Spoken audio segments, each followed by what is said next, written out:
I've been scouting the same stretch of Pisgah National Forest for close to 8 years. 53,000 acres of western North Carolina backcountry that I've covered in sections, learning the deer trails, the water sources, the funnel points where ridges narrow and movement concentrates in October. I go in alone in late August every year. No season, just scouting, with a pack and GPS and 2 days of food. I know that forest the way you know a place when you've spent enough time in it to stop having to think about it. I went in on a Friday in late August. The trail from the parking area took me 8 miles into the interior, to a section I'd been meaning to check since a logging operation the previous year changed some of the terrain. New clearings, new edge habitat, potentially new deer movement. I made camp at a creek crossing and went out that afternoon to cover ground. First thing I noticed was the quiet. Not the good hunting quiet. Not that particular settled stillness when the forest is comfortable with itself. The wrong kind. Birds absent. Nothing moving in the understory. The creek behind me audible, but everything else sealed off. I've spent enough time in the woods to recognize that specific silence as information. Something had moved through the area and disturbed it. I assumed bear, made noise, gave it space, kept walking. The sound started about 40 minutes in, just behind me. Not footsteps exactly, more like displacement. The sound brush makes when something moves through it and stops just before you turn around. I turned 3 or 4 times in the first 10 minutes and found nothing. Empty trail. Brush settling in the way it settles after disturbance, but no source visible. I told myself it was wind. Kept moving. But here's what I noticed. Every single time I turned around, the sound stopped approximately half a second before I completed the turn. Not immediately, half a second. Like something reacting to the beginning of my movement rather than the end of it. Like something that could tell I was about to look and repositioned itself before I finished turning. I tried turning slowly. Nothing. I tried turning fast, snapping around as quickly as I could manage. Nothing. I tried turning left, then immediately right without pause. Nothing in either direction. But the sound was there. Breathing, almost. Not breath exactly. More like the controlled movement of something large that was deliberately managing its own sound output. I could hear it and I could not locate it, because every time I oriented toward it, it ceased to exist in that direction. I want to be precise about what I mean by that. Not fled. Fleeing makes disturbance, makes noise. Just gone. As if whatever was generating the sound existed exclusively in the space directly behind my field of vision, and vacated that space at the moment it became my field of vision. Like a presence that was defined by the edge of what I could see. I moved faster. It moved with me. And what I need to be clear about is that it wasn't behind me the way a pursuer is behind you. It was behind me the way a shadow is behind you. Exactly behind me. Exactly the same distance, adjusting without any of the noise or disturbance that something large moving through dense undergrowth should produce. I broke into a run. It kept pace. Without effort, without sound, just present behind me at the same fixed distance, and the breathing had changed register. Faster now. Not panicked. Interested. The way something breathes when it's engaged. I nearly ran past the clearing. I was looking back over my shoulder when I caught it in peripheral vision.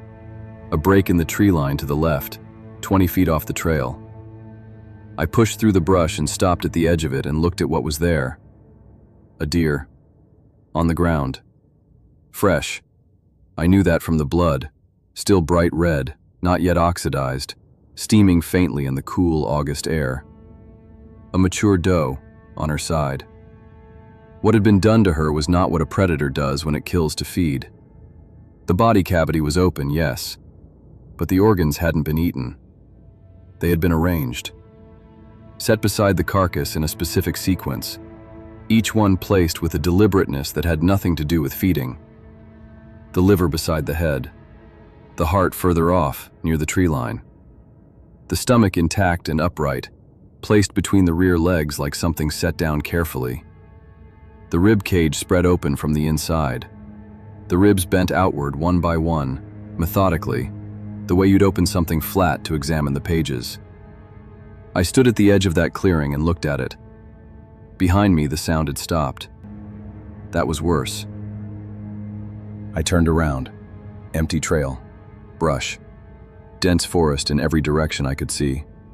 Nothing there.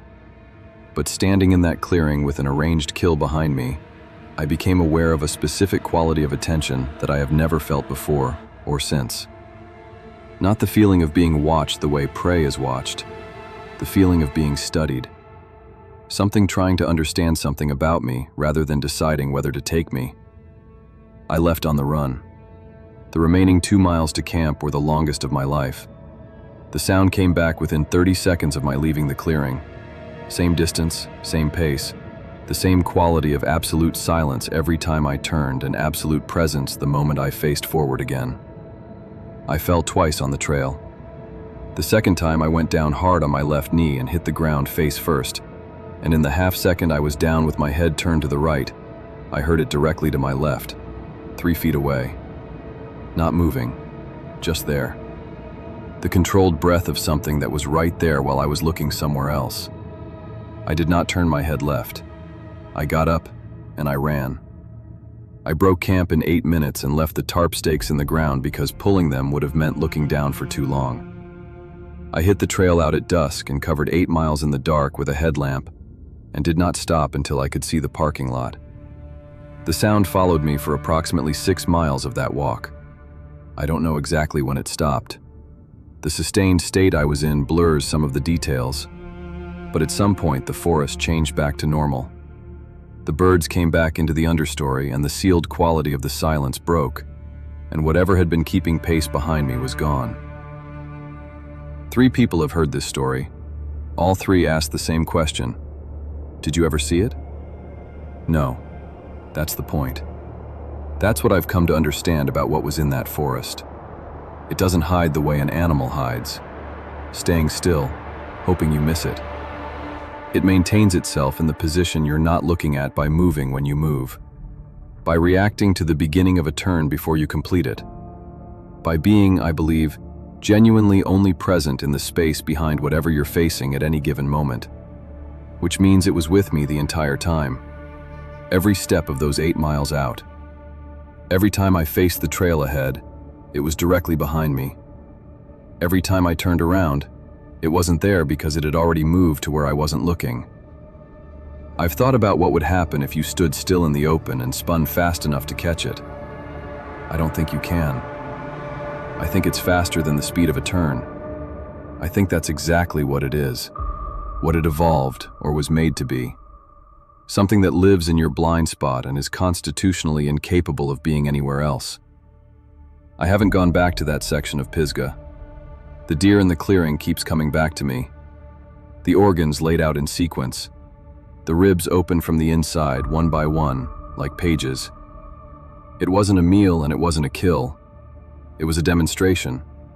Of patience, maybe. Of capability. Of the fact that it had been there long before I arrived and had been doing what it does long before I walked into that section of trail. I've since learned there's a name for what I'm describing. Folklore from the logging camps that worked these mountains 150 years ago. The men who cut timber in these forests talked about something in the deep backcountry that you could never see directly. Always in your blind spot. Always in the one place you weren't looking. It took men who went in alone, and their bodies were sometimes found and sometimes weren't. They called it the Hidebehind, because wherever you looked, it was hiding behind something. It was always hiding behind you.